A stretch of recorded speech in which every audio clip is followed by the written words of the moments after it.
I'm not going to introduce Fred. I think it would be more interesting if your, for those of you who don't know your work that well, I think it would be more interesting if your work transpires out of your answers to some of the questions. How's that? But just to kind of an arch, if we look back at the late '60s and the band Henry Cow, and then we look back at the late '90s and present day, working with the Ardita quartets and some modern orchestras, etc. So, just picking up on last night's concert, you've talked before about your relationship with the orchestra and your first experience and how perhaps problematic that was. Has anything changed, you think?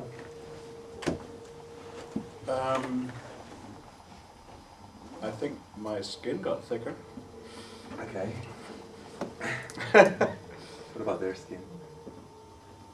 I think things have changed quite a bit. It varies from country to country, but broadly speaking, as the younger generation of musicians come into orchestras, I think that they're generally more open-minded about all kinds of things. So, you know, as long as there are people there who are waiting for their retirement, there's going to be attitudes, but I think there's not much you can do about that. I mean, besides the kind of playing aspects of things, what's problematic for you in terms of the organizational structure of the orchestra as a social entity? Well,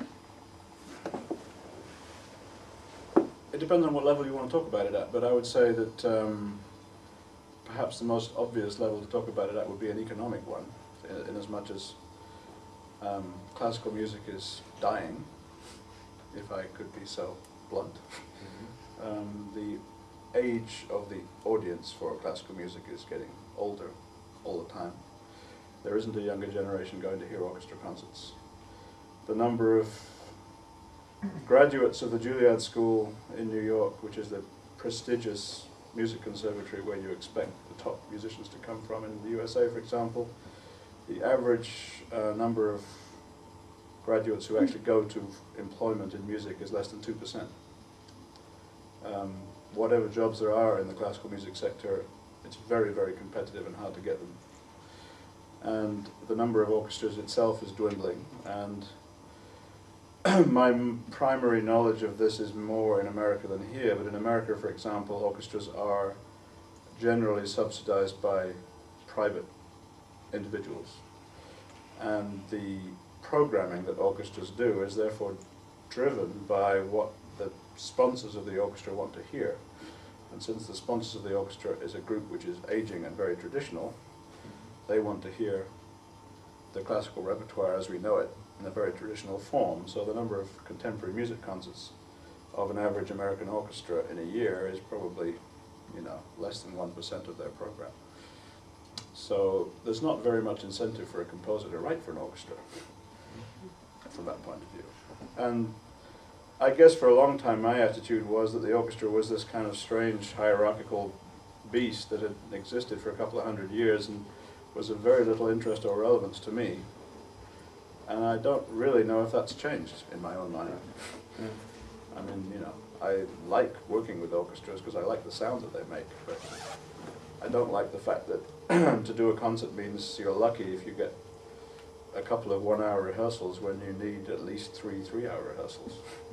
It just means that the standard of the music that you're hearing, and it's through no fault of the orchestra players at all, is just bound by economics, and they're not going to be paid for that amount of rehearsal time, especially not for a one-off concert, which is not part of their main repertoire and to which very few people are likely to come.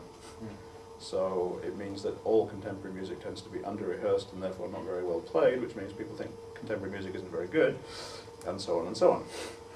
So that's the kind of way it is with orchestras. Okay. On a more positive note,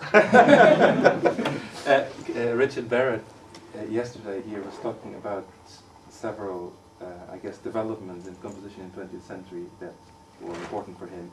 And one of the things he kept mentioning is that, well, actually the most interesting things come out of improvisers and performers rather than composers, specifically in terms of extended instrumental techniques and kind of, I guess, true exploration of sound of the instrument. And I think, you know, perhaps your piece last night has these two juxtapositions, the writing for yourself and the exploration of an instrument as an improviser and the writing for a kind of perhaps traditional notation for the orchestra.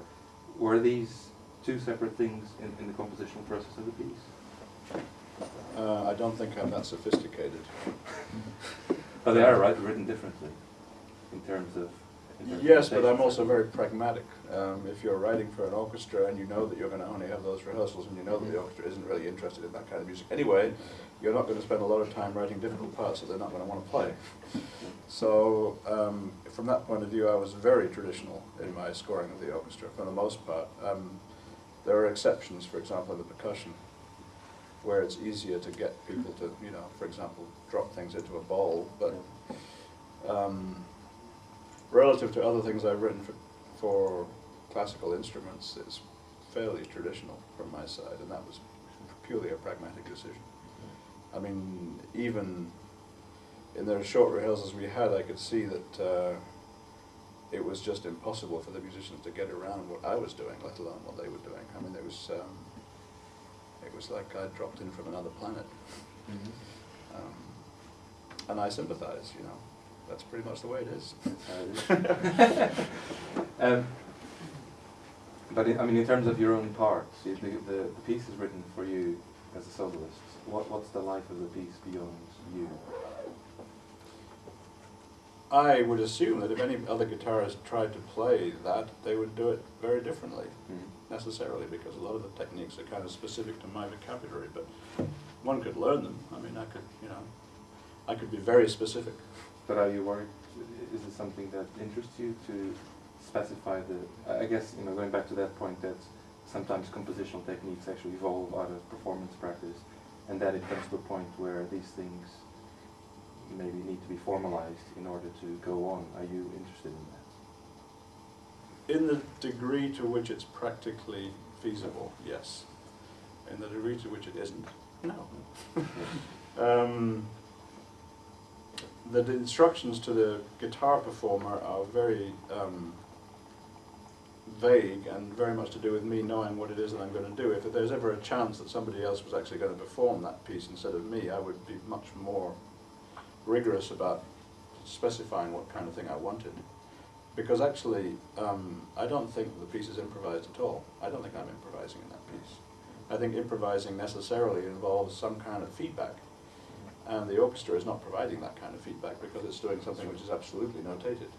So, so I'm using a certain vocabulary which may have derived from my practice as an improviser, but I'm deploying it in a way which is actually pretty much notated in the end, even if the notation is cursory. That answers some of my questions. In terms of, I mean, you hear a lot of, from the very practical to perhaps more conceptual level in that piece, there's a lot of studio-type compositional techniques. There's you playing back bits of the orchestra through a tape, a cassette tape on pickups. That's the very kind of immediate level. But there's also, in the actual writing of the orchestra, cut-ups and crossfades and things like that. Was this a deliberate decision? It's probably the only decision I could have taken. I have no classical training. I didn't go to school for music, and anything I know as a composer I learned in a recording studio, so it wasn't a conscious decision so much as just the way I work. In fact, it occurred to me more after the fact than during it. It was only afterwards that I looked at it and thought, well, actually, yes. So that's where that came from, rather than setting out to actually. If I'd set out to do it, it might have been more artificial for me.